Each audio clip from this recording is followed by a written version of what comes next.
Bonjour à tous. Aujourd'hui, j'aimerais vous parler de la visite que Xi Jinping, qui est le président de la République populaire de Chine, est en train de réaliser en France.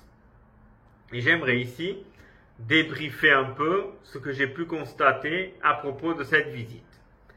Tout d'abord, et vous ne serez sans doute pas surpris, Macron est mauvais et son niveau diplomatique est abyssalement faible.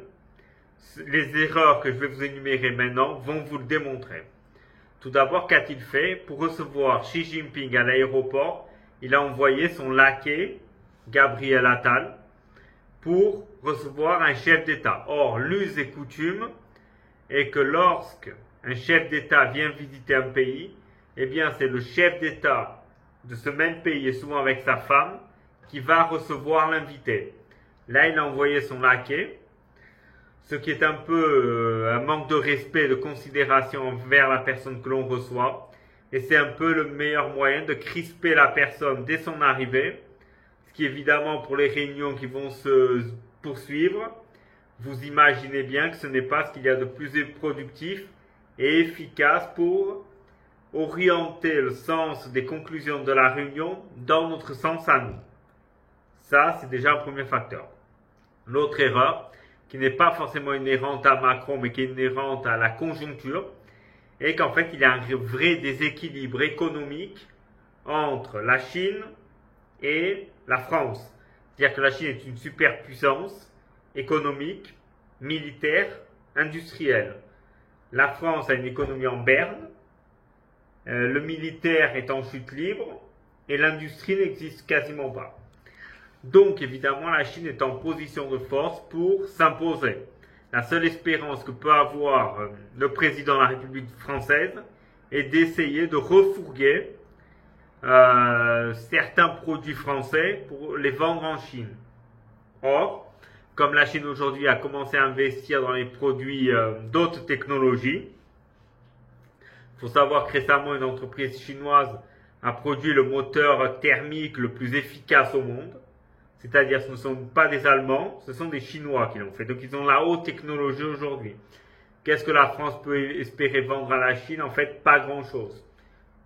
Quelques miettes sans doute, mais là, vu le différentiel entre les deux États, des miettes pour les Chinois, c'est quand même un montant considérable pour la France. En fait, c'est un déséquilibre qui, dans le pouvoir, le rapport de force, n'est pas l'avantage de la France. À cela s'ajoute une autre erreur qui est une aggravante de la situation que je vous ai énumérée au niveau psychologique, géopolitique. C'est que, en fait, Macron a invité Van der Leyen. En fait, il a invité son maître, celle qui lui donne des ordres. Donc, mettez-vous à la place du président chinois qui vient faire une visite en France. Et qu'est-ce qu'il voit? Eh bien, il voit la présidente de la Commission européenne. Qu'est-ce qu'il se dit lui-même? En fait, c'est la Commission européenne qui est la chef et Macron est son laquais. Donc, à la limite, si j'ai envie de faire des affaires, je vais plutôt les faire avec l'Union européenne qu'avec la France. Or, ça c'est mon opinion personnelle, Van der Leyen n'avait rien à y faire à cette réunion. Elle n'avait pas à y être invitée. Si elle voulait voir Xi Jinping, elle l'invitait à faire une visite à la Commission européenne à Bruxelles. Pas s'inviter en France et Macron n'aurait jamais dû autoriser sa présence car en fait ça discrédibilise la France car ça fait passer la France pour un pays de second plan face à l'Union européenne qui est le premier plan. Donc Xi Jinping se tournera plutôt vers l'Union européenne que vers la France.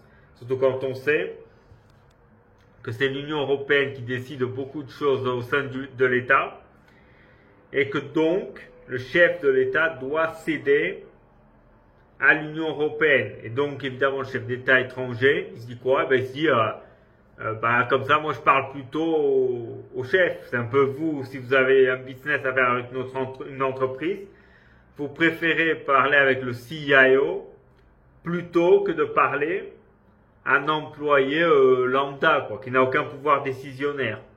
Et là, c'est un peu pareil. Bon, après, on va pas se mentir, vous avez les médias qui mentent. Comme d'habitude, j'ai envie de vous dire, en nous disant oui, des grandes décisions vont être prises par rapport au conflit Israël-Palestine, au conflit russo-ukrainien, Xi Jinping pourrait faire pression sur Poutine, comme si Macron ou Van der Leyen avaient le pouvoir de pousser Xi Jinping à faire pression sur Poutine. Hein. Bon, vu l'état de déliquescence de l'Europe, j'en doute fortement. Vu le fait que le poumon économique du monde est aujourd'hui plutôt dans l'océan Pacifique que dans l'océan Atlantique. Donc tous ces facteurs font qu'en fait cette réunion est tout simplement comme souvent d'ailleurs en Macronie, hein, mais pas qu'en Macronie, c'est un coup de com', on va faire de la com', on a décidé que, on fera que, derrière il se passera rien, mais ça à la limite ils s'en fichent. Ce qui compte c'est que les médias le disent et que ça rentre dans l'esprit des Français.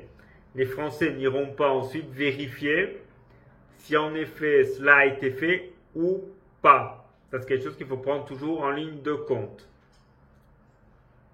Surtout, la pression sur la Russie n'existera pas. Hein, ça, ne vous l'aurez pas. Car en réalité, la Russie est un peu, si on veut faire un parallélisme, est un peu à ce que Zemmour est pour Macron, c'est-à-dire un idiot utile. Et en fait, la Chine se sert de la Russie et des imbéciles de l'Union européenne via les sanctions. Ainsi, la Chine peut acheter les matières premières russes à moindre coût. C'est-à-dire qu'aujourd'hui, elles réussissent à se fournir en matières premières pour leur production industrielle beaucoup moins cher qu'avant, car la Russie ne pouvant plus vendre à l'Europe, elle se trouve avec moins de partenaires susceptibles de leur acheter leurs biens. Donc elles sont obligées de faire la cour un peu aux autres pays et obligées d'offrir des ristournes pour pouvoir écouler leurs produits et ainsi financer le conflit. Donc pour la Russie, pour la Chine, c'est tout bénef. Pour la Chine, l'intérêt c'est que cela continue. C'est surtout pas que l'Europe recommence à commercer avec la Russie, car ça mettrait à mal leur projet d'acheter les matières premières russes à moindre coût. Ça, il faut toujours le prendre en compte.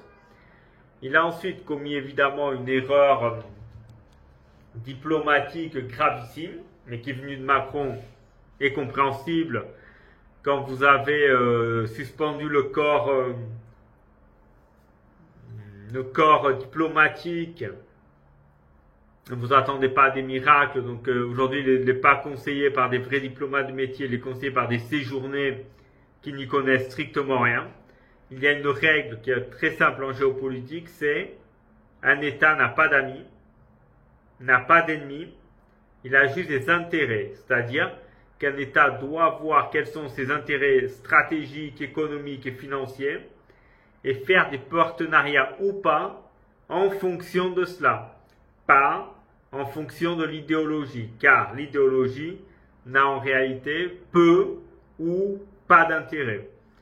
Voilà, donc ce sont des règles de base que Macron a oubliées, en fait qu'il ne connaît pas, et qui décrédibilisent la France. Donc pour résumer cette vidéo, cette réunion n'aura aucun intérêt, rien ne sera décidé, et c'est en fait une humiliation de plus pour la France et pour Macron, et donc pour les Français en règle générale.